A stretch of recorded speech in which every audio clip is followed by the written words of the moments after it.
మా స్క్రీన్ కనిపిస్తుంది కదా? Hello. Yes sir. Yes sir.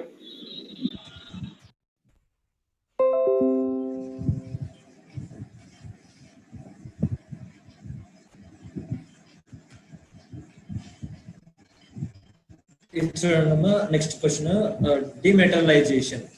డిమెటలైజేషన్ చూడండి, డిమాట్ షేర్స్ అంటాం కదా, డిమాట్ షేర్స్ అని. సో ఆ కాన్సెప్ట్ ఇది డిమెటలైజేషన్ అనేది.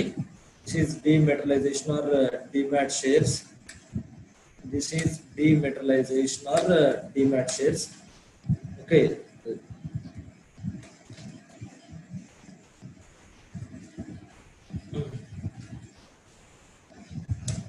రైట్. సో నార్మల్ గా షేర్స్, డిమాట్ షేర్స్ కి ఫిజికల్ షేర్స్ కి డిఫరెన్స్ ఏంటమ్మా? డిమాట్ షేర్స్ కి ఫిజికల్ షేర్స్ కి డిఫరెన్స్ ఏంటి? డిమాట్ షేర్స్ కి ఫిజికల్ షేర్స్ కి డిఫరెన్స్ ఏంటి? ఓకే, అది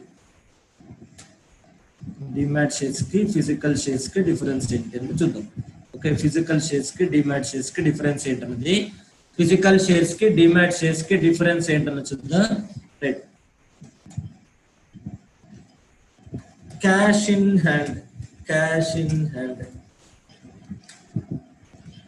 cash at bank, cash at bank. ఏంటమ్మా ఈ రెండింటికి తేడా? హలో, క్యాష్ ఇన్ హ్యాండ్ కి క్యాష్ అట్ బ్యాంక్ కి తేడా? What are the advantages of cash in bank, cash at bank over cash in hand? Cash in hand తో compare చేసుకుంటే cash at bank కి అడ్వాంటేజెస్ ఏంటి? క్యాష్ ఇన్ హ్యాండ్ అనుకుందాం for example, for the time being physical shares demat shares పక్కన పెట్టేసింది, cash in hand cash at bank అనుకుందాం. Okay, so cash in hand కి cash at bank కి తేడా ఏంటి? ఏంటి డిఫరెన్స్?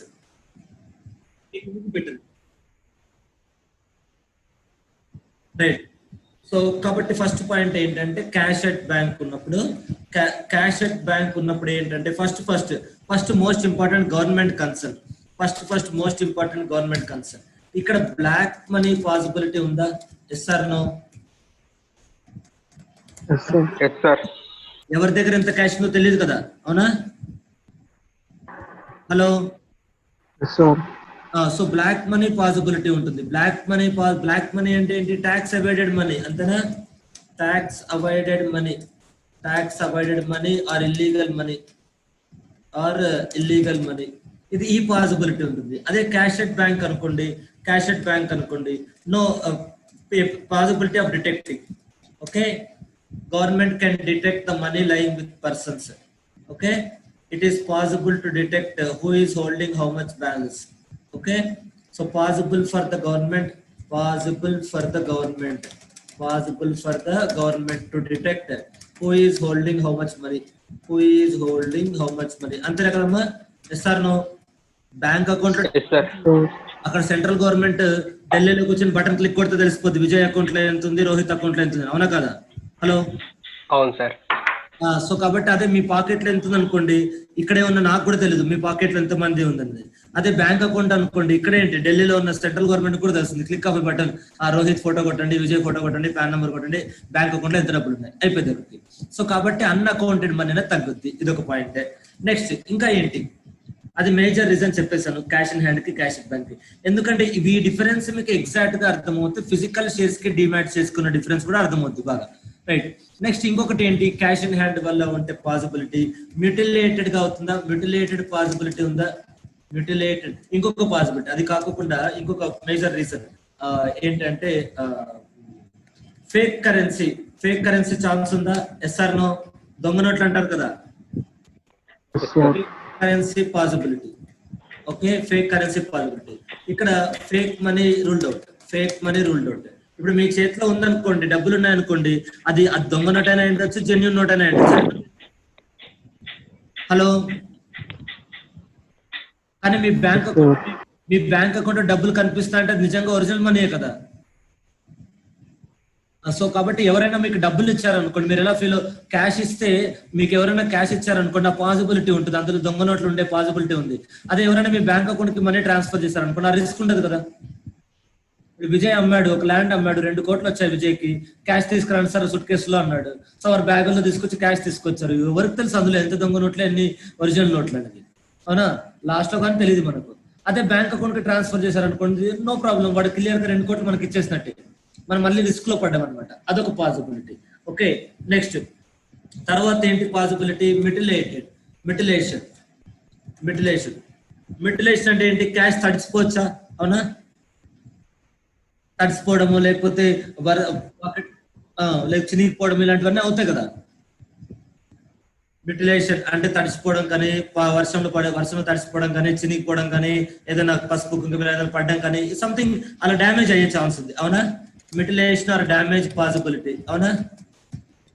రైట్. అదే క్యాష్ అట్ బ్యాంక్ అనుకోండి, నో సచ్ పాసిబిలిటీ. మీ బ్యాంక్ అకౌంట్ లో డబ్బులు ఉంటాయి. వర్షంలో తడిసినప్పుడు మీరు తడిస్తే మీ బ్యాంక్ అకౌంట్ అడవదు కదా మీతో పాటు. మీ పాకెట్ లో ఏటీఎం కార్డు ఉందమ్మా, ఏటీఎం కార్డు తడిస్తే ఏమన్నా నష్టమా? మళ్ళీ ఇంకో కార్డు అప్లై చేసుకోవచ్చు, అంతే కదా. అదే క్యాష్ ఉంది, తడిసిపోయి చినిగిపోయింది అనుకోండి, ఇంకో నోట్ వస్తుందా? రాదుగా. అదే బ్యాంక్ అకౌంట్ ఏటీఎం తడిసిపోయింది అనుకోండి, నో ప్రాబ్లం, చించేస్తాం, ఇంకో ఏటీఎం అప్లై చేసుకుంటాం, అంతేనా? సో కాబట్టి అంటే ఇప్పుడు మీకు ఇప్పుడు క్లియర్ గా అబ్జర్వ్ చేస్తున్నా క్యాష్ అట్ బ్యాంక్ వల్ల ఎంత అడ్వాంటేజ్ ఉందన్నది. Yes sir no?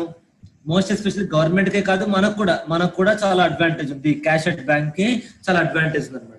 అదే పాయింట్ ఆఫ్ వ్యూ మనం క్యాష్ ఇన్ హ్యాండ్ ప్లేస్ లో మీరు ఫిజికల్ షేర్ సర్టిఫికెట్స్ తీసుకున్నారు అనుకోండి, క్యాష్ ఇన్ హ్యాండ్ ప్లేస్ లో మనం ఫిజికల్ షేర్ సర్టిఫికెట్స్ తీసుకున్నాం అనుకోండి.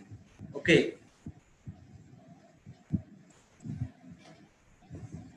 సో ఇప్పుడు క్యాష్ ఇన్ హ్యాండ్ ప్లేస్ లో నేను ఏం చేస్తానంటే ఫిజికల్ షేర్ సర్టిఫికెట్స్ తీసుకుంటాను. ఫిజికల్ షేర్ సర్టిఫికెట్ ఇదంతా మీరు రాసుకోకూడదు, అవునా? జస్ట్ మీకు సబ్జెక్ట్ అది ఆ కాన్సెప్ట్ అర్థం అవడానికి చెప్తున్నాడు అంతే. ఎగ్జామ్ లో ఏం అడగరు, జస్ట్ మీకు ఎగ్జాంపుల్ చెప్తున్నాడు అంతే ఎలా ఉంటుంది అనేది.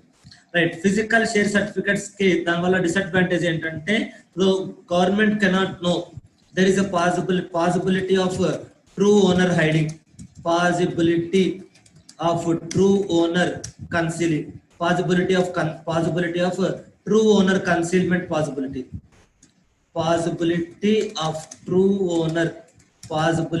true owner getting concealed, so true owner ని కన్సిల్ చేసే పాసిబిలిటీ ఉంటుంది. ఎలా అంటే ఇప్పుడు రోహిత్ షేర్స్ కొన్నాడు, కంపెనీకి వెళ్ళి రోహిత్ షేర్స్ కొన్నాడు, రోహిత్ పేరు మీద షేర్ సర్టిఫికేట్ ఇచ్చాడు. ఇప్పుడు రోహిత్ ఏం చేస్తాడంటే ఆ షేర్ సర్టిఫికేట్ తీసుకెళ్లి విజయ్కి ఇస్తాడు అనుకోండి, డబ్బులు తీసుకుంటాడు. ఇప్పుడు షేర్ సర్టిఫికేట్ విజయ్ దగ్గర ఉంది. సో కాబట్టి ఇప్పుడు షేర్ సర్టిఫికేట్ అలా చేతులు మారుతూ ఉంటుంది, ఎవరి చేతిలో ఉందో తెలియదు మనకు, అవునా? సో ప్రస్తుతానికైతే రికార్డ్స్ ప్రకారం రోహిత్ అని ఉంది, కానీ విజయ్ బ్లాక్ మనీ ఉంది విజయ్ దగ్గర. ఆ బ్లాక్ మనీ కనిపించకుండా ఉండడానికి, విజయ్ దగ్గర షేర్స్ ఉన్నాయన్న విషయం ఎవరికి తెలియకుండా ఉండడానికి విజయ్ ఏం చేశాడంటే రోహిత్ కి డబ్బులు ఇచ్చాడు, వెళ్ళి షేర్స్ కొన్నాడు. రోహిత్ డబ్బులు ఇచ్చి షేర్స్ కొన్నాడు, ఆ షేర్ సర్టిఫికేట్ తెచ్చి విజయ్కి ఇచ్చాడు, అయిపోయింది అక్కడ స్టోరీ. సో అంటే ఇప్పుడు షేర్ సర్టిఫికేట్ ఎవరి దగ్గర ఉందో మనకు తెలియదు కదా. అంటే కంపెనీ రికార్డ్స్ లో చూస్తే ఎవరి పేరు కనిపిస్తుంది? రోహిత్ పేరు కనిపిస్తుంది, కానీ నిజంగా షేర్ సర్టిఫికేట్ ఎవరి దగ్గర ఉంది? విజయ్ దగ్గర.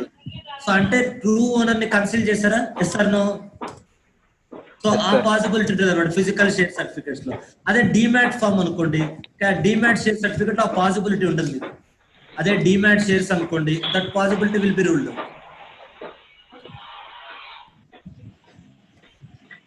సో డిమాట్ షేర్స్ అనుకోండి, డిమెటీరియలైజ్డ్ షేర్స్, ఆ పాసిబిలిటీ అనేది ఉండదు. డిమాట్ షేర్స్ అంటే డిమెటీరియలైజ్డ్ షేర్స్. సో డిమాట్ షేర్స్ లో ఆ పాసిబిలిటీ ఉంటుంది. Cash in hand physical share certificates, demat shares.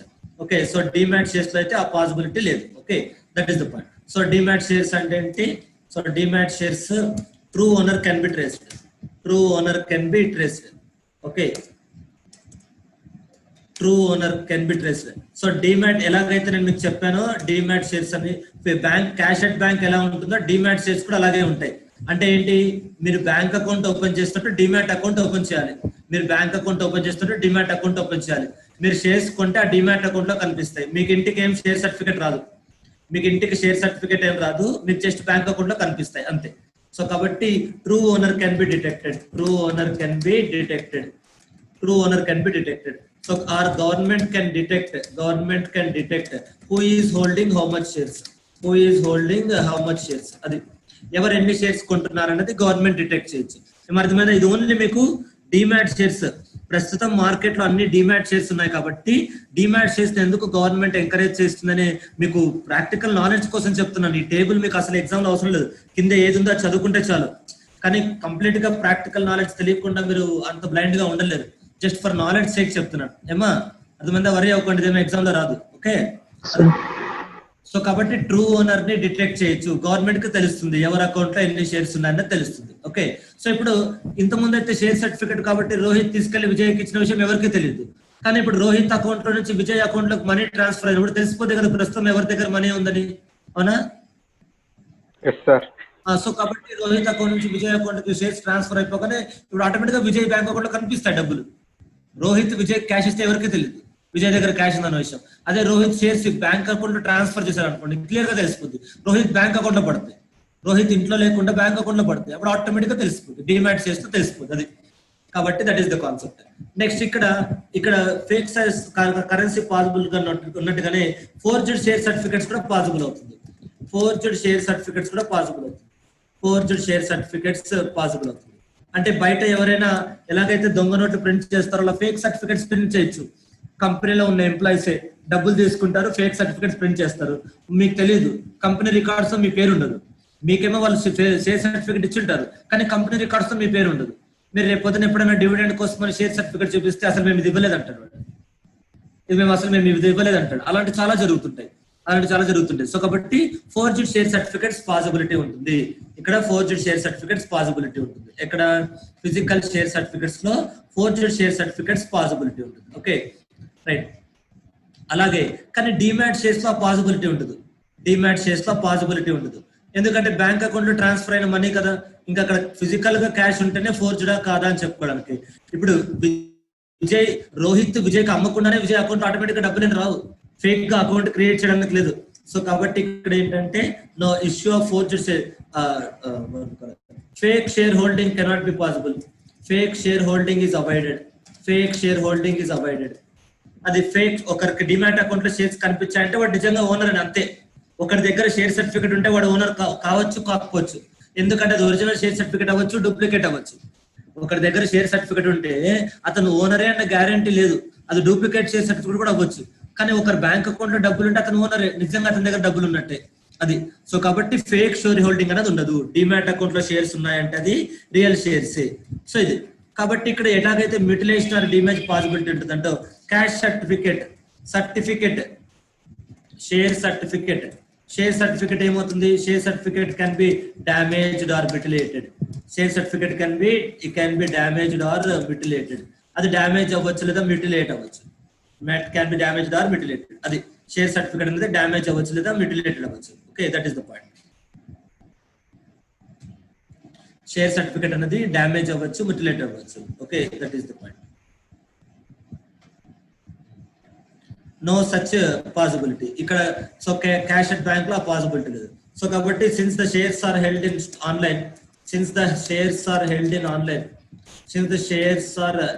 In online account no question of damage getting damaged, no question of shares damage. ఇంకా bank account లో ఉంటే ఇంకా మీకు damage ఏముంది? మీ పాకెట్ లో ఉంటే కదా వర్షాలు తడిసిపోతాయి, బ్యాంక్ అకౌంట్ లో ఉంటే తడవవు కదా, అవునా? సో కాబట్టి డిమాట్ షేర్స్ కూడా తడవవు అనమాట. ఇది అడ్వాంటేజ్. అది సో ఫిజికల్ షేర్స్ కి డిమాట్ షేర్స్ కి మీకు డిఫరెన్స్ తెలుసుకోవాలంటే first you have to read what is cash in hand and cash at bank. ఇది క్యాష్ ఇన్ హ్యాండ్ తో కంపేర్ చేసుకోవాలి, దాన్ని క్యాష్ అట్ బ్యాంక్ తో కంపేర్ చేసుకోవాలి. అది దట్ ఈస్ ద పాసిబిలిటీ. అది అర్థమైందా? సో ఇదంతా జస్ట్ నేను మీకు ఆ కాన్సెప్ట్ అర్థం అవడానికి మాత్రమే చెప్పాను. ఫిజికల్ డిమాట్ షేర్ సర్టిఫికేట్స్ ఎందుకు గవర్నమెంట్ మ్యాండేట్ చేసింది, దానివల్ల అడ్వాంటేజ్ ఏంటి అంటే these are the advantage of that. Okay, next that is the possibility. Next ఇప్పుడు చూడండి. సో అదే డిమాట్ ఫామ్ అంటే ఏంటో నేను చెప్పాను మీకు. ఇప్పుడు దాకా బ్యాక్గ్రౌండ్ చెప్పాను, డిమాట్ ఫామ్ అంటే ఏంటంటే బ్యాక్గ్రౌండ్ చెప్పాను. ఇప్పుడు చూడండి, every company making public offer and such other companies as may prescribed in rules shall issue certificates only in dematerialized form by complying with the provisions of Depository Act and the regulations made thereunder. Making public offer and such other companies as may prescribed shall issue securities only in dematerialized form. Okay, so everiki demat shares applicable avutayi, ela follow avali.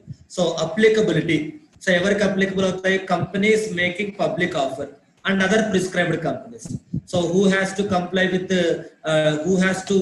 with demat shares? అంటే demat shares అనేది ఎవరికి mandatory, who has to comply and how. Okay, ఇక్కడ రెండు points ఉన్నాయి మనకు. who has to comply and how. Okay, who has to come, which companies has to comply, which companies shall use demat form, which companies shall use demat form. So A companies demat form ని use చేయాలి, ఏ companies demat form ని use చేయాలి. So ఏ companies demat form ని use చేయాలంటే ఏం చెప్తాం, companies making public offer, companies making public offer, companies making public offer వీళ్ళు demat form ని యూజ్ చేయాలి. Next other prescribed companies, other prescribed companies, other prescribed companies will use share. So how shares can be issued in demat form, how shares can be issued in demat form, how shares can be issued in demat form. So shares ఎలా demat form లో issue చేస్తాం. So how shares can be issued in demat form, shares demat form లో ఎలా issue చేస్తాం, shares demat form లో by complying with the provisions of Depositories Act. అంటే shares demat form లో ఎలా ఇవ్వాలనేది కంపెనీస్ యాక్ట్ లో లేదు, డిమాట్ ఫామ్ లో ఇవ్వాలి అని చెప్తున్నారు అంతే. షేర్స్ డిమాట్ ఫామ్ లో ఉండాలి అని చెప్తున్నారు అంతే. ఎలా ఉండాలి, షేర్స్ ఇప్పుడు మీరు బ్యాంక్ అకౌంట్ ఓపెన్ చేయాలంటే ప్రాసెస్ ఉంటుంది కదా, ఒక అప్లికేషన్ ఫామ్ ఫిల్ చేయాలి, Aadhaar card pan card submit చేయాలి, అవునా కదా, ఎస్ఆర్ నో? హలో సో కాబట్టి మీరు ఎలాగైతే బ్యాంక్ అకౌంట్ లో డబ్బులు పెట్టుకోవాలంటే ఒక ప్రాసెస్ ఉంటుంది, ఒక అప్లికేషన్ ఫామ్ ఫిల్ చేయాలి, పాన్ కార్డు ఉండాలి, ఆధార్ కార్డు ఉండాలి, అడ్రస్ ప్రూఫ్ ఉండాలి, ఐడి ప్రూఫ్ ఉండాలి, ఇవన్నీ ఉండాలి. సో కాబట్టి అలా డిమాట్ షేర్స్ కావాలన్నా కూడా ఒక ప్రొసీజర్ ఉంటుంది. కానీ ఆ ప్రొసీజర్ ఏంటి అనేది కంపెనీస్ యాక్ట్ లో ఉంటుంది, డిపాజిటరీస్ యాక్ట్ లో ఉంటుంది, అది ఫాలో అవ్వాలి. ఓకే, అది నెక్స్ట్ ఆ ప్రిస్క్రైబ్డ్ కంపెనీస్ అన్నాం కదా. ఏంటా ప్రిస్క్రైబ్డ్ కంపెనీస్ అంటే కింద ఉండొచ్చు. ఏంటా ప్రిస్క్రైబ్డ్ కంపెనీస్ అంటే ఇది the promoters of every public company making a public offer of any convertible securities may hold such securities only in demat form. The entire holding of convertible securities of the company by the promoters held in physical form up to the date of the initial public offer shall be converted into demat form before such offer is made. అంటే ఇక్కడ ఏంటి, ఎవరు shares demat form లో convert చేయమంటున్నారు, promoters shares. The promoters అంటే company start చేసిన వాళ్ళు, promoters అంటే కంపెనీ స్టార్ట్ చేసిన వాళ్ళు. సో వాళ్లకు ఏమున్నాయి, holding of convertible securities, may convertible of every public company making a public offer of convertible securities may hold such securities only in demat form. Okay, అది initial public offer. Okay, so అంటే ఇక్కడ రెండు concepts ఉన్నాయి చూడండి. ఒకటి ఏంటి అంటే initial public offer అంటే ఏంటి, ఎవరికి ఏమి ఇష్యూ చేస్తున్నారంటే ఇక్కడ చూడండి, ఎవరికి ఏమి ఇష్యూ చేస్తున్నారంటే company is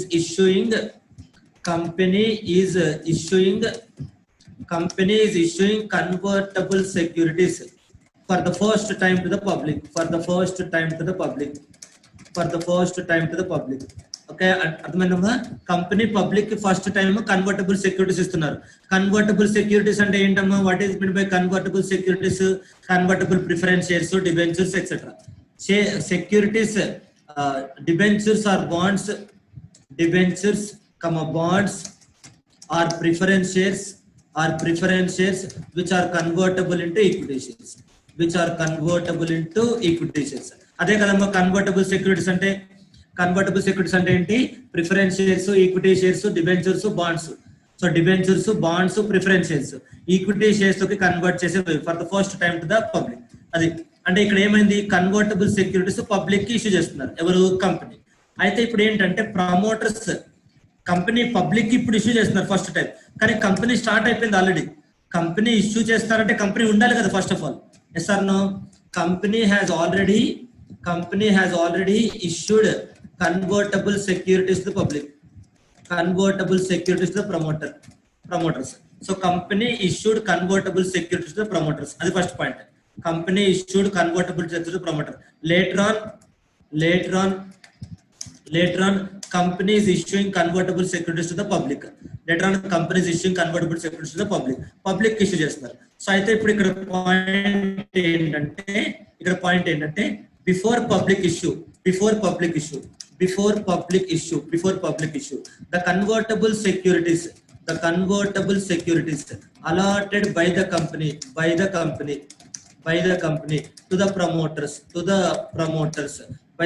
to the promoters shall be transferred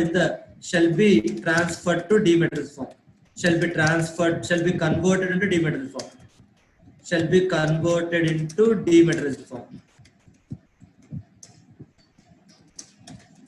అర్థమైందా? So this is the concept. Okay, so first step ఏంటి, కంపెనీ ప్రమోటర్ కి కన్వర్టబుల్ సెక్యూరిటీస్ ఇష్యూ చేశారు. తర్వాత ఏంటి, ఆ సెక్యూరిటీస్ ని డిమాట్ ఫామ్ లో కన్వర్ట్ చేయాలి. ఆ సెక్యూరిటీస్ ని డిమాట్ ఫామ్ లో కన్వర్ట్ చేయాలి. ఆ సెక్యూరిటీస్ ని డిమాట్ ఫామ్ లోకి కన్వర్ట్ చేయాలి. ఓకే, ఆ సెక్యూరిటీస్ ని డిమాట్ ఫామ్ లో కన్వర్ట్ చేయాలి. కన్వర్ట్ చేసిన తర్వాత పబ్లిక్ ఇవ్వాలి కన్వర్టబుల్ సెక్యూరిటీస్. ఏమో మీకు ఆ 3 స్టెప్స్ అర్థమయ్యాయమ్మా? హలో హలో 3 స్టెప్స్ అర్థమయ్యాయమ్మా మీకు? హలో సార్ అర్థమయ్యా సార్. సో ఫస్ట్ ప్రమోటర్స్ కి ఇష్యూ చేసాం, తర్వాత ఆ ప్రమోటర్స్ కి ఇచ్చినవి మళ్ళీ డిమాట్ లో కన్వర్ట్ చేయాలి. ఎందుకంటే పబ్లిక్ ఇచ్చేవి ఖచ్చితంగా డిమాట్ లో ఉండాలి. పబ్లిక్ ఇచ్చేవి డిమాట్ లో ఉన్నప్పుడు ప్రమోటర్స్ కున్నప్పుడు కూడా డిమాట్ లో ఉండాలి. పబ్లిక్ ఇచ్చేవి డిమాట్ లో ఉన్నప్పుడు ప్రమోటర్స్ కున్నప్పుడు కూడా డిమాట్ లో ఉండాలి. ఓకే, అది that is the point. So ఇప్పుడు నా మొబైల్లో నేను Facebook account, Twitter account delete చేశాను అనుకోండి, అది బ్యాడ్ హ్యాబిట్, అందులో ఉంటే టైం వేస్ట్ అవుతుంది, డిలీట్ చేశాను అనుకోండి. నేను మీకు చెప్పాను అనుకోండి, మీరు ఫేస్బుక్ ట్విట్టర్ డిలీట్ చేసుకోండి అమ్మా మొబైల్లో అని అనుకోండి. మీకు చెప్పే ముందు నా మొబైల్లో డిలీట్ చేసుకోవాలి కదా, ఎస్ సార్ నో? అర్థమైందా? నేను ఫాలో అవ్వకుండా మీకు చెప్పడం కరెక్ట్ కాదు కదా, అవునా? సో కాబట్టి ఇక్కడ కూడా డిమాట్ షేర్స్ కి కన్వర్ట్ అవ్వండి అని పబ్లిక్ కి చెప్పాలంటే బుద్ధిమంతులు ఫస్ట్ ప్రమోటర్స్ చెప్పుకోవాలి, అవునా? అది. సో టైం ఎక్కువ వేస్ట్ చేయకండి, సినిమాలు ఎక్కువ తిరగకండి అని మీకు చెప్పే ముందు క్రికెట్ ఎక్కువ చూడకండి అంటే నేను అవాయిడ్ చేసుకోవాలి కదా అవన్నీ. అర్థమైందా? సో నేను 24 గంటల మొబైల్లో ఫేస్బుక్ వాడుతూ, ట్విట్టర్ వాడుతూ, మీకేమో క్లాస్కి వస్తేనే అమ్మా చాలా టైం వేస్ట్ అమ్మా, అసలు వాడదండి అమ్మా, గుడ్ హ్యాబిట్స్ నేర్చుకోండి అమ్మా, మనది కరెక్ట్ కాదు. ఫస్ట్ నేను బుద్ధిమంతుడు అవ్వాలి కదా మీకు చెప్పాలంటే, అవునా? సో కాబట్టి ప్రమోటర్స్ ఫస్ట్ వాళ్ళు చేస్తే డిమాట్ ఫామ్ లో కన్వర్ట్ చేస్తే అప్పుడు పబ్లిక్ కి వాళ్ళకి చెప్పే అర్హత వస్తుంది. బాబు షేర్స్ ఫిజికల్ ఫామ్ లో హోల్డ్ చేయకండి, చాలా డిసడ్వాంటేజ్ ఉంటాయి, డిమాట్ ఫామ్ లో హోల్డ్ చేయండి అని. అర్థమైందా? సో నేనే బ్యాడ్ హ్యాబిట్స్ పెట్టుకొని మీకు ఎలా చెప్తాను గుడ్ హ్యాబిట్స్ అలవాటు చేసుకోమని? That is not correct. అదే ఇక్కడ జరుగుతుంది, అవునా? అది. సో ఇప్పుడు దాకా నాకు తెలియక నేను ట్విట్టర్ అకౌంట్ పెట్టుకున్నాను మొబైల్లో. ఓకే, సో ఇప్పుడు తర్వాత అనిపించింది టైం వేస్ట్ అని మీకు అందరికీ చెప్తున్నాను. అప్పుడు చెప్పేటప్పుడు ఎలా ఉండాలి, నేను నిజంగా మోరల్స్ ఫాలో అయ్యడం అయితే ఫస్ట్ నా మొబైల్లో ట్విట్టర్ అకౌంట్ డిలీట్ చేసేసి అప్పుడు మీకు నీతులు చెప్పాలి, అవునా?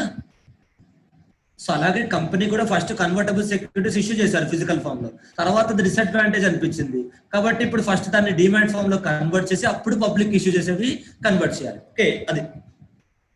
సో ఇవేంటి, ఈ కంపెనీస్ ఎవరు పబ్లిక్ ఇష్యూ చేసే కంపెనీస్. సో ఎవరైతే పబ్లిక్ ఇష్యూకి వెళ్ళలేదో ఆ కంపెనీస్ వాళ్ళ చాయిస్ అనమాట మే. ఆ కంపెనీస్ వాళ్ళ చాయిస్ మే అంటే వాళ్ళు డిమాట్ లో అయినా హోల్డ్ చేసుకోవచ్చు, ఫిజికల్ గానే హోల్డ్ చేసుకోవచ్చు. ఆ కంపెనీస్ కి అది చాయిస్ అనమాట, డిమాట్ లోనే హోల్డ్ చేసుకోవచ్చు, ఫిజికల్ గానే హోల్డ్ చేసుకోవచ్చు, నో ఇష్యూస్. అది ఆ కంపెనీస్ కి ఆ చాయిస్ ఉంటుంది. Either they can hold in demat form or they can hold in physical form. Okay, అది రైట్. ఏమర్థమైందా? సో డిమాట్ ఫామ్ ఎవరికి మ్యాండేటరీ, ఎలా ఇష్యూ చేసుకోవాలి ఏంటనేది నెక్స్ట్. ఇప్పుడు చూడండి, advertisement of prospectus. Advertisement of prospectus అది చదువుకోండి అమ్మా. ఇప్పుడు దాకా అయితే ఆ డిమాట్ క్వశ్చన్ అంత ఇంపార్టెంట్ కాదు, కానీ రీసెంట్ గా గవర్నమెంట్ కొన్ని అమెండ్మెంట్స్ చేశారు, దానివల్ల అది మ్యాండేటరీ అయిపోతుంది. డిమాట్ అకౌంట్ అనేది మ్యాండేటరీ అవుతుంది. ఇప్పుడు కొన్ని గవర్నమెంట్ చేంజెస్ చేశారు కాబట్టి అది మ్యాండేటరీ అవ్వచ్చు. సో సారీ, గవర్నమెంట్ మ్యాండేటరీ చేశారు, దాన్ని కొన్ని అమెండ్మెంట్స్ చేస్తారు. సో కాబట్టి అది మీకు అడగచ్చు, ఇంపార్టెంట్ గా అడగచ్చు ఎగ్జామ్ లో. నెగ్లెక్ట్ చేయకండి. పాత బ్యాచ్లకి అయితే అది అవసరం లేదమ్మా అని చెప్పేవాడిని, కానీ now because of the government seriousness about that I'm forcing you to read those. Next, whenever a company issues an advertisement regarding prospectus, then such advertisement shall among other things contain the following details. అది. So company public కి prospectus ఇవ్వాలంటే news paper లో advertisement ఇవ్వాలి. ఆ news paper advertisement లో ఏమి ఉండాలంటే memorandum లో ఉండే కంటెంట్స్ అన్ని ఉండాలి, అంతకుమించి ఏం లేదు. Objects, liability, share capital, subscribers, capital structure. Observe చేస్తున్నారమ్మా? అవన్నీ ఎంఓఏ కంటెంట్సే కదా. Hello, company public prospectus issue చేసినప్పుడు ఆ న్యూస్ పేపర్ అడ్వర్టైజ్మెంట్ లో ఆ కంటెంట్స్ ఉండాలి అంటారు, అంతే. నెక్స్ట్ ఇది చూడండి, ఇది ఇంకా అందులో తిరుగులేదు. Shelf prospectus, red herring prospectus, landmark provisions అవి ఎట్టి పరిస్థితుల్లో వదిలేయకూడదు. Most important. Shelf prospectus, red herring prospectus చాలా ఇంపార్టెంట్ అమ్మ, ఇంకా అది తిరుగులేదు, దాన్ని వదిలేయకూడదు అసలు. Right. Next, shelf prospectus means a prospectus in respect of which the securities included therein are issued for subscription in one or more issues over a certain period without the issue of a further prospectus. అంటే ఇక్కడ shelf prospectus అంటే చూడండి, ఎందుకు ఈ self prospectus అనే concept పెట్టారంటే time save చేయడానికి కంపెనీకి. నార్మల్ గా ఒక ప్రాస్పెక్టస్ ప్రిపేర్ చేయాలంటే చాలా హెడ్ఏక్స్ ఉంటాయమ్మా. ఒక మర్చెంట్ బ్యాంకర్స్ పిలుచుకోవాలి, లాయర్స్ ని పిలుచుకోవాలి, సిఏ వాళ్ళని పిలుచుకోవాలి, ఇంజనీర్స్ పిలుచుకోవాలి, ఎంబీఏ వాళ్ళని. ఎందుకంటే చాలా లెంతీ డాక్యుమెంట్ ప్రాస్పెక్టస్ అంటే, ఎంతో ఇన్ఫర్మేషన్ ఇవ్వాలి కాబట్టి టైం ఎక్కువ పడుతుంది ప్రాస్పెక్టస్ ప్రిపేర్ చేయడానికి. ఈ కాన్సెప్ట్ ఎవరికి సూట్ అవుతుందంటే, ఎప్పుడో ఒకసారి 5 years కి ఒకసారి 10 years కి ఒకసారి మనీ రైజ్ చేసే వాళ్ళకైతే నో ప్రాబ్లం. వాళ్ళు 5 years కి ఒకసారి 3 నెలలు టైం వేస్ట్ చేయడం అంటే పెద్ద విషయం ఏం కాదు కానీ చేస్తారు. ఒక 10 years మీరు ఈ రోజు డబ్బులు కలెక్ట్ చేశారు, ఒక 10 years వాడుకుంటారు, మళ్ళీ ఒక 10 years తర్వాత ఒక 3 months గ్యాప్ పెట్టండి, 3 months ప్రాస్పెక్టస్ ప్రిపేర్ చేయండి అంటే మీరు ప్రిపేర్ చేయగలరు. ఆ 3 months కష్టపడి ప్రిపేర్ చేస్తే 10 years వరకు డబ్బులు వస్తాయి వాడుకోవచ్చు అని చెప్పి నమ్మకం ఉంటుంది. అది ఓకే. కానీ కొన్ని కంపెనీస్ కి ఏంటంటే ఫ్రీక్వెంట్ గా డబ్బులు కావాల్సి వస్తుంది. 3 నెలలకు ఒకసారి, 6 నెలలకు ఒకసారి వాళ్ళకి డబ్బులు కావాలి. సో 3 నెలలకు ఒకసారి మళ్ళీ 3 నెలలు టైం స్పెండ్ చేయడం అనేది కరెక్ట్ కాదు. 10 years కి ఒకసారి 3 times, 10 years కి ఒకసారి 3 months టైం స్పెండ్ చేయడం అనేది ఓకే, రీజనబుల్. కానీ 3 months కి ఒకసారి మళ్ళీ 3 months టైం స్పెండ్ చేయడం అనేది కరెక్ట్ కాదు. ఏమో అర్థమైందా? బ్యాక్గ్రౌండ్ అర్థమైందా? హలో సో ఇప్పుడు నేను 2020లో ఉన్నాం. ఈ రోజు ఒక 3 months 3 months కష్టపడి ప్రాస్పెక్టస్ ప్రిపేర్ చేసాం అనుకోండి, వచ్చిన డబ్బులతో మనం 2030 దాకా ఖర్చు పెట్టొచ్చు. అప్పుడు మనం 3 months ఏముంది తప్ప కష్టపడి స్పెండ్ చేద్దాంలే, ఒక 10 years ప్రశాంతంగా ఉండొచ్చు కదా అనుకుంటాం. అది ఓకే.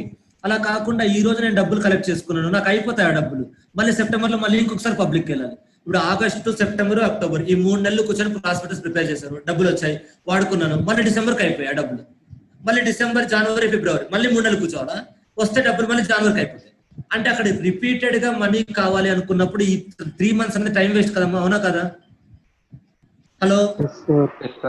కాబట్టి ఇప్పుడు ఏం చేస్తున్నారంటే, అంటే ఈ కాన్సెప్ట్ ఏంటంటే ఇది అందరూ వాడుకోకూడదు, అది ఫస్ట్ అబ్జర్వ్ చేసిన పాయింట్. షెల్ఫ్ ప్రాస్పెక్టస్ అనే అడ్వాంటేజ్ అందరికీ తెలుసు, కానీ ఇది అందరూ వాడుకోకూడదు, ఇది అందరికీ అప్లికబుల్ కాదన్న విషయం అందరికీ తెలియదు అనమాట. That is the point. Companies prescribed by SEBI, అది కంపెనీస్ ప్రిస్క్రైబ్డ్ బై సెబీ వీళ్ళకి మాత్రమే అప్లికబుల్ అవుతుంది. కంపెనీస్ ప్రిస్క్రైబ్డ్ బై సెబీ వాళ్ళకి మాత్రమే అప్లికబుల్ అవుతుంది, అందరికీ అప్లికబుల్ కాదు. ఎవరా కంపెనీస్ ప్రిస్క్రైబ్డ్ బై సెబీ అంటే ఇక్కడ రాసాను చూడండి. entities which are eligible to file shelf prospectus for issuance of their debt securities include public financial institution. ఇది ఫస్ట్ చాప్టర్ లో చూసాం కదమ్మా, పబ్లిక్ ఫైనాన్షియల్ ఇన్స్టిట్యూషన్ అంటే ఏంటంటే, హలో, అది next infrastructure debt funds, non banking financial companies, housing finance corporations. అది so వీళ్ళు మాత్రమే వాడుకోవాలి, వీళ్ళకి మనీ రిక్వైర్మెంట్ ఎక్కువ ఉంటుంది. ఇప్పుడు ఇన్ఫ్రాస్ట్రక్చర్ అనుకోండి, రోడ్లు వేయాలి, ఇండియాలో రోడ్లు ఒకసారి వేసి వదిలేస్తే సరిపోద్దా? వేస్తూనే ఉండాలి కదా, 2 ఏళ్ళకి ఒకసారి 3 ఏళ్ళకి ఒకసారి హైవేలు వేస్తుండాలి, చిన్న చిన్న పల్లెటూరులో రోడ్లు వేస్తుండాలి, అవునా కదా? Yes or no? సో అది ఒక్కసారి పోయేది కాదు. Housing finance companies, so apartment అనేది కడుతూనే ఉంటారు, హౌస్ అనేది కడుతూనే ఉంటారు, పాపులేషన్ పెరిగే కొద్దీ, అవునా? హలో. కాబట్టి వీళ్ళందరికీ, ఈ హౌసింగ్ ఫైనాన్స్ కార్పొరేషన్స్ కి వీళ్ళందరికీ ఏంటంటే,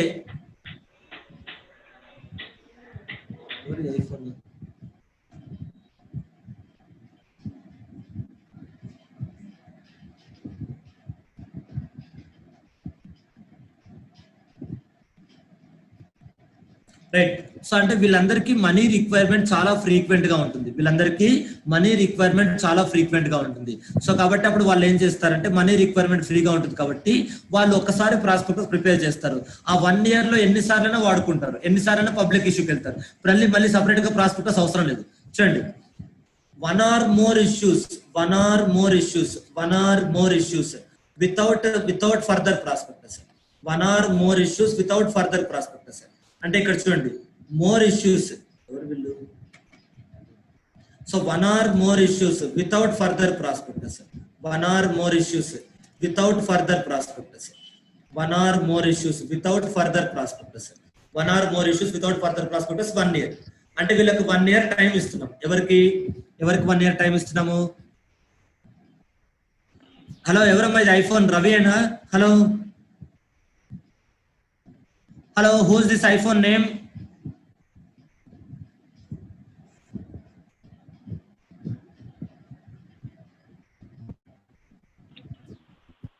ఏమో సార్ తెలీదు.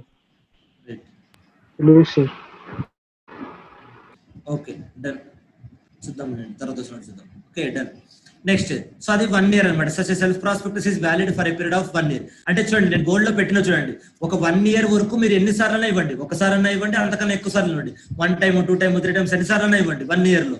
సో వితౌట్ ఫర్దర్ ప్రాస్పెక్టస్, ఇంకో కొత్త ప్రాస్పెక్టస్ అవసరం లేదు, అవునా? ఒక 1 year లో మీరు ఎన్నిసార్లు ప్రాస్పెక్టస్ ఇష్యూ చేయండి, కొత్త ప్రాస్పెక్టస్ అవసరం లేదు. అది 1 year లో మీరు ఎన్నిసార్లు పబ్లిక్ ఇష్యూకి వెళ్ళండి, issues more issues without further prospectus. అంటే ఎన్నిసార్లు పబ్లిక్ ఇష్యూకి వెళ్ళండి, ఫర్దర్ ప్రాస్పెక్టస్ అవసరం లేదు. అది ఎందుకంటే అది ఎవరికి అంటే ఒకసారి ప్రాస్పెక్టస్ ఇష్యూ చేసి 1 year లో ఎన్నిసార్లు పబ్లిక్ కి షేర్స్ ఇష్యూ చేసే ఆప్షన్ ఎవరికి ఉందమ్మా? అందరికీ లేదు. ఎవరికి ఉన్న option?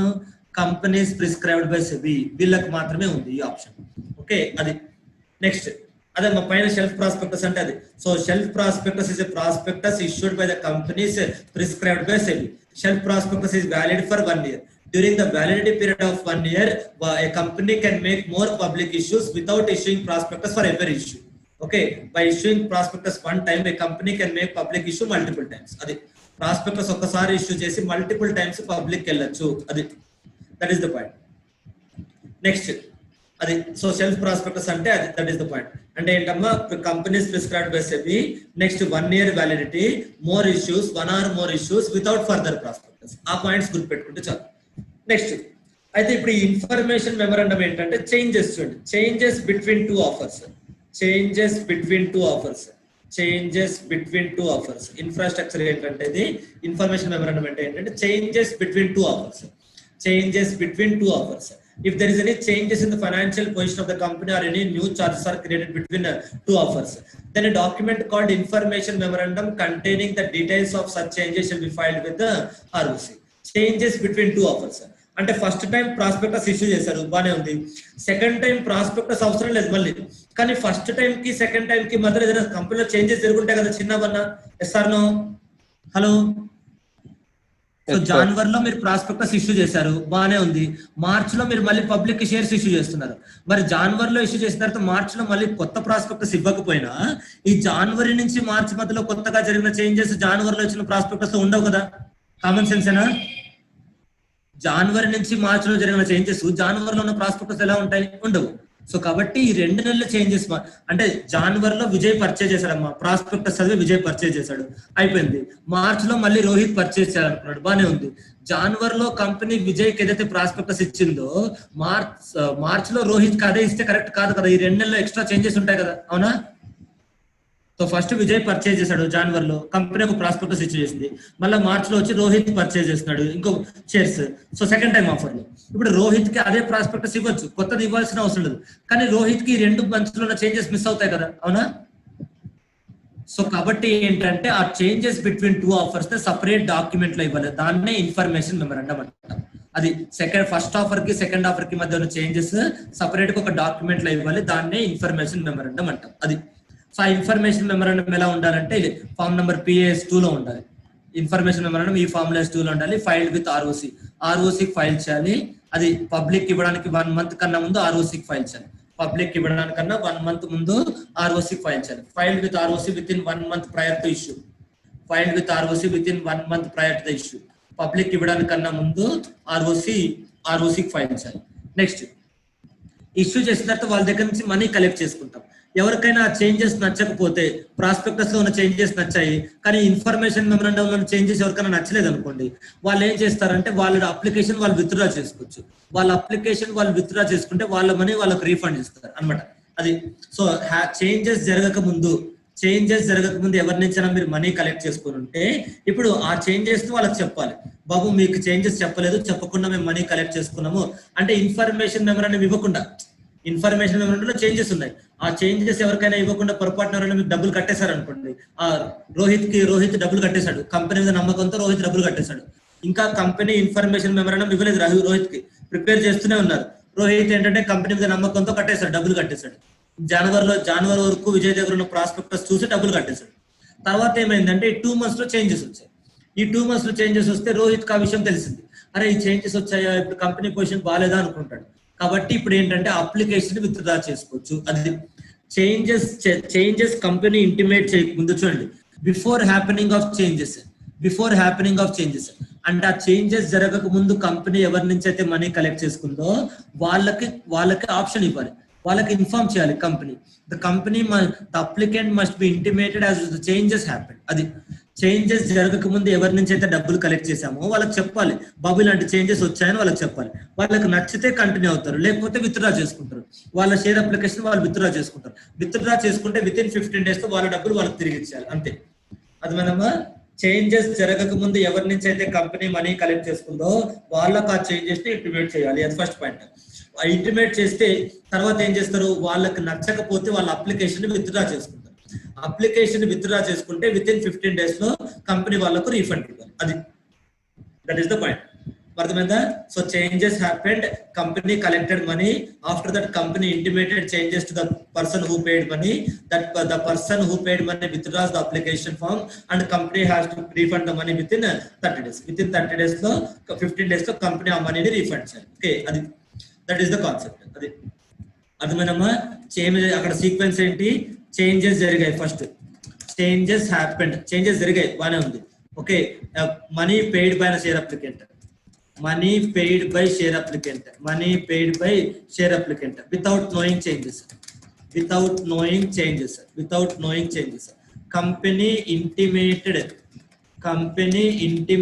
Changes to the applicant, company intimated changes to the share applicant, company intimated changes to the share applicant. First changes జరిగాయి, కానీ ఆ తెలియక ఒక పర్సన్ చేసుకున్నాడు కాబట్టి అతని కంపెనీ చెప్తున్నారు, బాబు నువ్వు తెలియకున్నావు, ఇది మారిపోయాయి అని. Company intimated changes to the applicant. Share applicant withdraws his application. Share applicant withdraws his application. Withdraws his application. Okay, withdraws his application. Company shall refund the money. Company shall refund the money to such share applicant. అర్థమైందా? Hello, sequence అర్థమైందమ్మా? So అది first ఏం జరుగుతుంది, తర్వాత ఏం జరిగింది అని 5 steps. First changes జరిగాయి, ఒక పర్సన్ ఆ చేంజెస్ తెలియక డబ్బులు కట్టేశాడు. తర్వాత కంపెనీ ఆ చేంజెస్ వాళ్ళకి చెప్తారు, చెప్తే వాళ్ళకి నచ్చితే ఉంటారు, లేకపోతే లేదు. ఒకవేళ వాళ్ళు మనం ఉండము, వెళ్ళిపోతాము, విత్డ్రాస్ అప్లికేషన్ అంటే కంపెనీ మనీ రీఫండ్ చేయాలి. ఓకే, అది ఇక్కడ ఖచ్చితంగా విత్డ్రా చేసుకుంటారని ఏం లేదు. ఆ చేంజెస్ కనుక నచ్చితే ఉండొచ్చు. కంపెనీలో డైరెక్టర్ మారిపోయాడు, మేనేజింగ్ డైరెక్టర్ మారిపోయాడు, సరే మారాడు, కొత్తడు కూడా మంచోడే కదా, టాలెంటెడ్ వాడే కదా అని వదిలేస్తారు అనుకోండి, ఉండొచ్చు, నో ప్రాబ్లం. అది share applicant withdraws his application ఒకటి. నెక్స్ట్ ప్రకార్ లిమిటెడ్ ఇంటెంట్స్ టు రైజ్. ఇది ప్రాస్పెక్ట్ థియరీ, ఇది చూడడానికి థియరీ క్వశ్చన్ అనే ఉంది, కానీ ప్రాక్టికల్ క్వశ్చన్ పైన ఉన్న ఆన్సర్ రాసేసేయండి. అది సో సెల్ఫ్ ప్రాస్పెక్టస్ అంటే అదమ్మా, applicable for companies prescribed by SEBI, valid for 1 year, one or more times shares can be issued during the validity period without prospectus, without subsequent further prospectus. Changes has to be filed within or information memorandum. అది changes information memorandum లో file చేయాలి. Okay, that is the point. Next red herring prospectus. ఇది కూడా అంతేనమ్మా, చెప్పాల్సిన అవసరం లేదు, very very important question red herring prospectus. So red herring prospectus అంటే ఎప్పుడు ఇష్యూ చేస్తామంటే, జనరల్ గా మనం ఇష్యూ ప్రైస్ ఫిక్స్ చేయలేకపోతే అంటే ఎంత ప్రైస్ ఫిక్స్ చేయాలి పబ్లిక్ ఇష్యూకి అని కంపెనీకి ఒక అవేర్నెస్ లేదనుకోండి, కంపెనీ దగ్గర డేటా లేదు, కంపెనీ మీద పబ్లిక్ ఒపీనియన్ ఎలా ఉంది అని తెలుసుకుంటేనే కదా ప్రైస్ ఫిక్స్ చేస్తారు. అది కంపెనీకి తెలియదు అనుకోండి, అప్పుడు కంపెనీ ఏం చేస్తారంటే పబ్లిక్ కి ప్రైస్ చెప్పరు, అప్లికేషన్ ఇచ్చేసి వాళ్ళని అడుగుతారు, మీరే చెప్పండి ఎంత కడతారు దీనికి, మా కంపెనీ షేర్స్ మీద ఎంత పెట్టుకుంటారు అని కంపెనీ వాళ్ళని అడుగుతుంది. కంపెనీ ఇంత ప్రైస్ అని చెప్పట్లేదు, కంపెనీ వాళ్ళని అడుగుతుంది, చెప్పండి ఎంత పెట్టుకుంటారని. అప్పుడు అందరూ చెప్తారు, విజయ్ చెప్తారు సార్ నేను 200 పెట్టుకుంటానని, రోహిత్ చెప్తారు లేదు సార్ 180 కన్నా నేను ఎక్కువ పెట్టుకోలేను అంటాడు, గిరిధర్ చెప్తారు లేదు సార్ మీ కంపెనీ బాగానే ఉంది నాకు నమ్మకం ఉంది 210 పెట్టుకుంటారని. ఇలా ఒక్కొక్కరు ఒక ప్రైస్ చెప్తారనమాట. కంపెనీ ఏం ప్రైస్ ఫిక్స్ చేయలేదు, అందరికీ రెడ్ హెరింగ్ ప్రాస్పెక్టస్ ఇష్యూ చేస్తారు. ఆ రెడ్ హెరింగ్ ప్రాస్పెక్టస్ లో ప్రైస్ ఏమి ఉండొచ్చు అండి, red herring prospectus does not include particulars, does not include price of securities, అర్థమైందా? does not include price of securities అంటే ఆ ప్రాస్పెక్టస్ లో సెక్యూరిటీస్ ప్రైస్ లేదు, ఎందుకంటే కంపెనీకి డిసైడ్ చేయడానికి సఫిషియెంట్ ఇన్ఫర్మేషన్ లేదు కాబట్టి కంపెనీ పబ్లిక్ కి ఫ్రీడమ్ ఇచ్చేసారు, రెడ్ హెరింగ్ ప్రాస్పెక్టస్ ఇష్యూ చేస్తారు. ఆ రెడ్ హెరింగ్ ప్రాస్పెక్టస్ లో ప్రైస్ ఉండదు.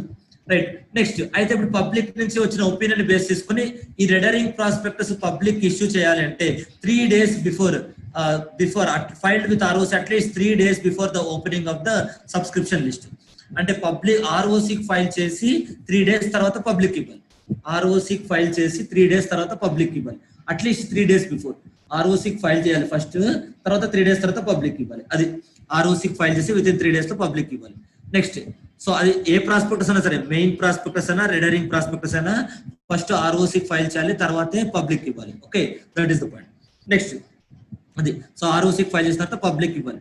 నెక్స్ట్, నార్మల్ ప్రాస్పెక్టస్ కి అప్లికబుల్ అయ్యే రూల్స్ అన్ని కూడా రెడరింగ్ ప్రాస్పెక్టస్ కి అప్లికబుల్ అవుతాయి. ఓన్లీ డిఫరెన్స్ ఏంటంటే ఇందులో ప్రైస్ ఉంటుంది. నార్మల్ ప్రాస్పెక్టస్ లో ప్రైస్ ఉంటుంది, ఇక్కడ ఓన్లీ ప్రైస్ ఉంటుంది. తర్వాత అందరి నుంచి ఆఫర్స్ వచ్చిన తర్వాత upon the closing of the offer అంటే ఏంటంటే after receiving reply from all public. అది upon the closing of the offer అంటే ఏంటంటే పబ్లిక్ నుంచి రిప్లై తీసుకున్నాం, ఒకటి 820 180 అంటాడు, ఇంకొక 210 అంటాడు, అందరి నుంచి రిప్లై వచ్చేసింది, అది క్లోజింగ్ ఆఫ్ ద ఆఫర్ అంటే. సో రిప్లై వచ్చిన తర్వాత ఏం చేస్తామంటే ఎక్కువ మంది ఏ ప్రైస్ అయితే కోట్ చేస్తారో ఆ ప్రైస్ కి ఇచ్చేస్తాం. ఫర్ ఎగ్జాంపుల్ ఎక్కువ మంది 210 కే కోట్ చేస్తారు అనుకోండి, 210 కే ఇచ్చేస్తాం. ఫర్ ఎగ్జాంపుల్ ఎక్కువ మంది 200 కి కోట్ చేస్తారు అనుకోండి, 200 కే ఇచ్చేస్తాం. అది that is the point. So ఎక్కువ మంది ఏది కోట్ చేస్తే అదే ఫైనల్ ఫిక్స్ చేస్తాం. ఇప్పుడు ఒకవేళ 200 కి కోట్ చేశారు అనుకోండి ఎక్కువ మంది, అప్పుడు 200 కి ఫిక్స్ చేస్తాం. ఇప్పుడు విజయ్ 200 కి అప్లై చేశారు కాబట్టి విజయ్ కి షేర్స్ వస్తాయి.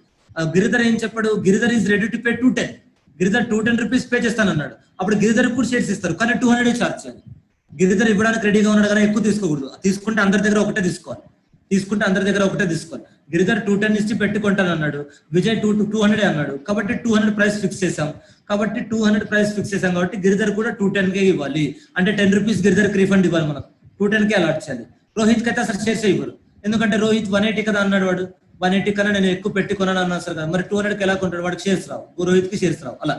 సో కాబట్టి ఇది క్లోజింగ్ ఆఫ్ ద ఆఫర్ అంటే పబ్లిక్ నుంచి షేర్ అప్లికేషన్స్ కలెక్ట్ చేసుకొని ఎవరైతే ఎంత మనీ ఎక్కువ మనీ కోట్ చేశారో దాన్ని ఆ ప్రైస్ ని తీసుకొని ఆ ప్రైస్ కన్నా ఎక్కువ కోట్ చేసిన వాళ్ళకి అదే ప్రైస్ కోట్ చేసిన వాళ్ళకి షేర్స్ అలాట్ చేసి, ఆ ప్రైస్ కన్నా తక్కువ కోట్ చేసిన వాళ్ళకి షేర్స్ అలాట్ చేయడం అనమాట. అది ఇదంతా closing of the offer.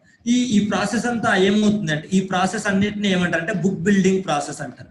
Book building process ఏంటి? ఈ ప్రాసెస్ అంతా step 1 issuing the red herring prospectus. Red herring prospectus does not contain price. So first point ఏంటి, స్టెప్ 1 ఏంటి, red herring prospectus. Okay, red herring prospectus. So first red herring prospectus file చేయడం చెప్తాను చూడండి. So step 1 ఏంటి, red herring prospectus prepared. Okay, it does not contain, without including the reading prospectus prepared, without specifying the price,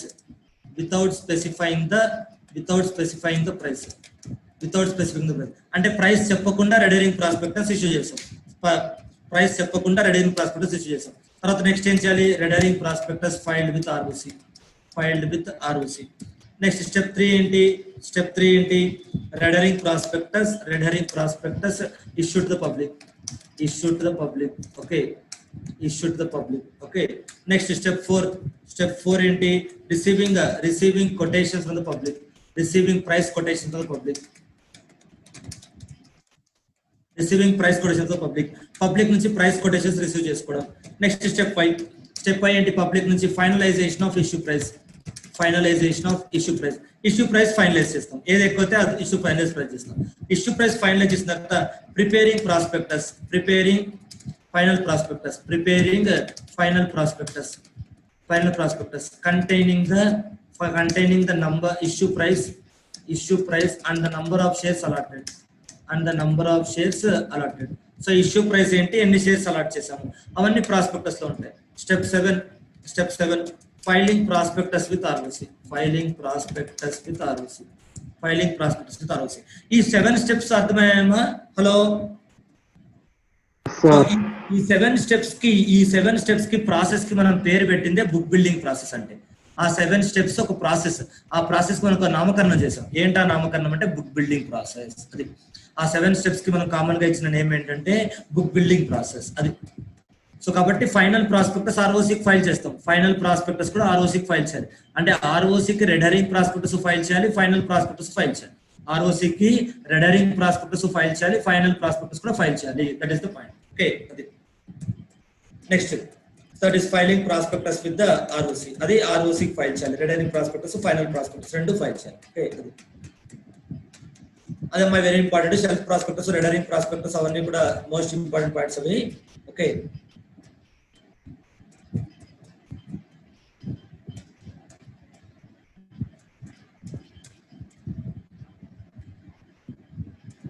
next అబ్రిడ్జ్డ్ prospectus అండి, ఇది కూడా very important question. ఇది అబ్రిడ్జ్డ్ prospectus, ఇది కూడా వెరీ ఇంపార్టెంట్ క్వశ్చన్. అంటే అబ్రిడ్జ్డ్ అంటే ఏంటమ్మా? కండెన్స్డ్ అని అర్థం. అబ్రిడ్జ్డ్ అంటే ఏంటి? కండెన్స్డ్ ఆర్ బ్రీఫ్ అని అర్థం, or short form. Abridged prospectus అంటే condensed or brief or short form, అదే అబ్రిడ్జ్డ్ ప్రాస్పెక్టస్ అంటే. సో అబ్రిడ్జ్డ్ ప్రాస్పెక్టస్ అంటే సైలియంట్ ఫ్యూచర్స్ అండి. సైలియంట్ ఫ్యూచర్స్ అంటే ప్రాస్పెక్టస్ మొత్తం కాకుండా అందులో ఉన్న ఇంపార్టెంట్ పాయింట్స్ మాత్రమే ఉంటాయి. సైలియంట్ ఫ్యూచర్స్ అంటే ఇంపార్టెంట్ పాయింట్స్ మాత్రమే ఉంటాయి. ప్రాస్పెక్టస్ కి లిమిట్ ఏం లేదు, మీరు ఎంతన్నా రాసుకోవచ్చు. ప్రాస్పెక్టస్ ఎన్ని పేజెస్ అయినా ఉండొచ్చు. మీ కంపెనీ స్టార్టింగ్ నుంచి ఇప్పటి దాకా జరిగిన చరిత్ర అంతా చెప్పుకోవచ్చు ప్రాస్పెక్టస్ కి, అందులో డౌట్ ఏం లేదు. ప్రాస్పెక్టస్ కి మీ కంపెనీ నుంచి ఇప్పటి దాకా జరిగిన చరిత్ర అంతా చెప్పుకోవచ్చు, డౌట్ ఏం లేదు. కానీ ఈ అబ్రిడ్జ్ అంత ప్రాస్పెక్టస్ ఎవరు చదవలేరు, టైం ఉండదు. కాబట్టి అది ఒక పాయింట్. ఎవరు చదవరు, అదొక పాయింట్. కొన్ని చదివినా చదవకపోయినా కంపెనీ రెస్పాన్సిబిలిటీగా కంపెనీ ఇష్యూ చేద్దామన్నారు అనుకోండి, కాస్ట్ ఎక్కువ కంపెనీకి. ప్రతి ఒక్కరికి 500 పేజీలు బుక్ ప్రింట్ చేయమంటే ఏం తమాషా అవుతాయి కాస్ట్? ఒక 500 పేజెస్ ప్రాస్పెక్టస్, 800 పేజెస్ కూడా ఉంటాయి. 800 పేజెస్ ప్రాస్పెక్టస్ అందరికి పబ్లిక్ కి పాంప్లెట్ పంచినట్టు పంచాలంటే చాలా కాస్ట్ అయిపోద్ది. మీరు పబ్లిక్ నుంచి కలెక్ట్ చేసుకున్న మనీ అంతా దానికే వేస్ట్ అయిపోద్ది అది. సో కాబట్టి ఒకటి మనకు కాస్ట్ ఎక్కువ, రెండు పబ్లిక్ చదవలేరు దాన్ని, ఎందుకంటే అర్థం కాదు, టైం ఉండదు కూడా. సో కాబట్టి ఏం చేస్తున్నారంటే అందులో ఉన్న ఇంపార్టెంట్ పాయింట్స్ మాత్రమే ఇస్తున్నారు. ఒకటి చదవడానికి టైం ఉండదు, నెక్స్ట్ చదవడానికి టైం ఉండదు, చదివినా అర్థం కాదు, ప్లస్ వాళ్ళు చదివినా అర్థం అవుతుందా, ఇచ్చే వాళ్ళ కాస్ట్ ఎక్కువ. అర్థమైందమ్మా? ఇప్పుడు నేను ఐసీఐ స్టడీ మెటీరియల్ నుంచి సింపుల్ గా నోట్స్ ప్రిపేర్ చేశాను మీకు, ఇంపార్టెంట్ పాయింట్స్. ఎందుకు? మీరు ఐసీఐ స్టడీ మెటీరియల్ చదవలేదు. ఫస్ట్ పాయింట్ మీరు ఐసీఐ స్టడీ మెటీరియల్ చదివేంత టైం ఉండదు మీకు. ఒకవేళ చదివేంత టైం ఉన్నా చదివినా అర్థం కాదు. అందుకే కదా నేను సింపుల్ చేసి ఇంపార్టెంట్ పాయింట్స్ ఇచ్చాను, అవునా కదమ్మా? Yes or no? సో కాబట్టి అలాగే కంపెనీ కూడా ప్రాస్పెక్టస్ చదవాలంటే అందరికీ టైం ఉండదు, ఒకవేళ అర్థం కాదు కూడా, టైం ఉండి చదవడానికి కూడా అర్థం కాదు కూడా. దట్ ఈస్ ద కాన్సెప్ట్ అది. సో కాబట్టి ఇంపార్టెంట్ పాయింట్స్ మాత్రమే ఇస్తారు. మాక్సిమం 10 పేజెస్ ఉంటుంది. As per SEBI regulations అబ్రిడ్జ్డ్ prospectus maximum 10 pages ఉంటుంది. అది ఓన్లీ ఇంపార్టెంట్ పాయింట్స్ మాత్రమే ఇస్తారు. Silent features of prospectus as may be specified by SEBI చెప్పిన సైలెంట్ ఫ్యూచర్స్, ఇంపార్టెంట్ ఫ్యూచర్స్ మాత్రమే ఉంటాయి అందులో. ఓకే, అది నెక్స్ట్. సో ఈ ఎవరైనా వచ్చి షేర్స్ పర్చేస్ చేస్తాము అంటే షేర్ అప్లికేషన్ ఫామ్ ఇస్తాం. ఆ షేర్ అప్లికేషన్ ఫామ్ 3 పేజీలు 4 పేజీలు ఉంటుంది, నో ప్రాబ్లం. ఎవరైతే పర్చేస్ చేస్తామన్నారో వాళ్ళకి మాత్రమే ఇస్తాం షేర్ అప్లికేషన్ ఫామ్. కానీ వాళ్ళకు అబ్రిడ్జ్డ్ ప్రాస్పెక్టస్ అటాచ్ చేసి ఇస్తాము. ఆ అబ్రిడ్జ్డ్ ప్రాస్పెక్టస్ ఖచ్చితంగా అటాచ్ చేయాలి. మెయిన్ ప్రాస్పెక్టస్ మీకు కష్టం అవుతుంది అనుకుంటే, ఎవరికైతే అప్లికేషన్ ఫామ్ ఇచ్చామో అందరికీ మెయిన్ ప్రాస్పెక్టస్ ఇవ్వాలి అంటే కష్టము అని మీరు అనుకున్నారు అనుకోండి, అప్పుడు అందరికీ మెయిన్ ప్రాస్పెక్టస్ ఇవ్వకుండా అందరికీ అబ్రిడ్జ్డ్ ప్రాస్పెక్టస్ ఇస్తాం. అది కానీ ఖచ్చితంగా ఇవ్వాలి. అది మీద అబ్రిడ్జ్డ్ ప్రాస్పెక్టస్ ఖచ్చితంగా ఇవ్వాలి. అప్లికేషన్ అంటే ఇక్కడ షేర్ అప్లికేషన్ ఫామ్, అప్లికేషన్ అంటే share application form accompanied by an abridged prospectus అంటే అర్థం ఏంటి? అకంపైన్డ్ బై అంటే అటాచ్ టు అర్థం. అంటే అప్లికేషన్ ఫామ్ కి అబ్రిడ్జ్డ్ ప్రాస్పెక్టస్ అటాచ్ చేయాలి అని అర్థం. ఏమో అర్థమైందా? బోర్డ్ లో చేసింది application accompanied by abridged prospectus అంటే ఏంటన్నది. Hello, so without attaching abridged prospectus, a company cannot issue a share application form to any person. Without attaching abridged prospectus, a company cannot issue share application form. ఇది point, ఇది. So ఇది ఏ point. So ఇప్పుడు ఏదైతే 2 lines చదువుకున్నామో దానికి exception ఈ point, B point.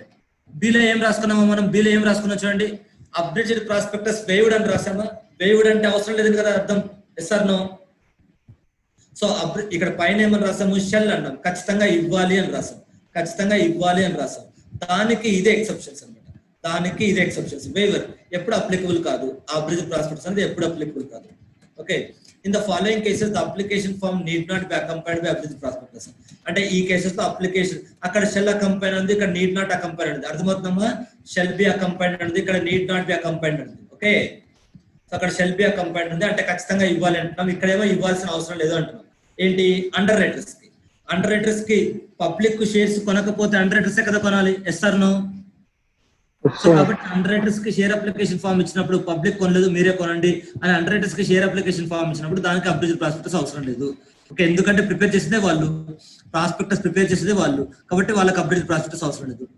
Next, so public ఇవ్వకుండా promoters కి ఇచ్చారనుకోండి, not offer to the public, which are not offer to the public. అంటే షేర్స్ ఇష్యూ చేశారు కానీ పబ్లిక్ కాదు, అంటే ఎవరు అన్నోన్ పీపుల్ కి కాదు మనం షేర్స్ ఇష్యూ చేసింది, మన ప్రమోటర్స్ కి, మన ఫ్యామిలీ మెంబర్స్ కి, డైరెక్టర్స్ కి, వీళ్ళకి ఇచ్చాం, ఎంప్లాయీస్ కి. సో వీళ్ళకి ఇచ్చాం కాబట్టి వాళ్ళకు కంపెనీ గురించి తెలుసు కాబట్టి అబ్రిడ్జ్డ్ ప్రాస్పెక్టస్ అవసరం లేదు. మన లాజిక్ అర్థమైందా? Hello, Yes, sir. Under writers కి ఎలాగో కంపెనీ గురించి తెలుసు కాబట్టి వాళ్ళకు ప్రాస్పెక్టస్ అవసరం లేదు. అలాగే నెక్స్ట్ ఇంకొకటి ఏంటి, ఈ పబ్లిక్ కి షేర్స్ ఆఫర్ చేయకుండా ప్రమోటర్స్ కి ప్రైవేట్ ప్లేస్మెంట్ ఇచ్చామనుకోండి, వాళ్ళకు కూడా అబ్రిజిడ్ ప్రాస్పెక్టస్ అవసరం లేదు. అది సో ఎప్పుడు అబ్రిజిడ్ ప్రాస్పెక్టస్ ఇవ్వాల్సిన అవసరం లేదంటే ఇది, ఎప్పుడు అబ్రిజిడ్ ప్రాస్పెక్టస్ ఇవ్వాల్సిన అవసరం లేదంటే this is the point. Okay, next సరే, కొంతమంది వీళ్ళకి కాకుండా వేరే వాళ్ళకి అబ్రిజిడ్ ప్రాస్పెక్టస్ ఇచ్చారు, ఫైన్, బానే ఉంది. వీళ్ళకి కాకుండా వేరే వాళ్ళకి అబ్రిజిడ్ ప్రాస్పెక్టస్ ఇచ్చారు, ఫైన్, బానే ఉంది.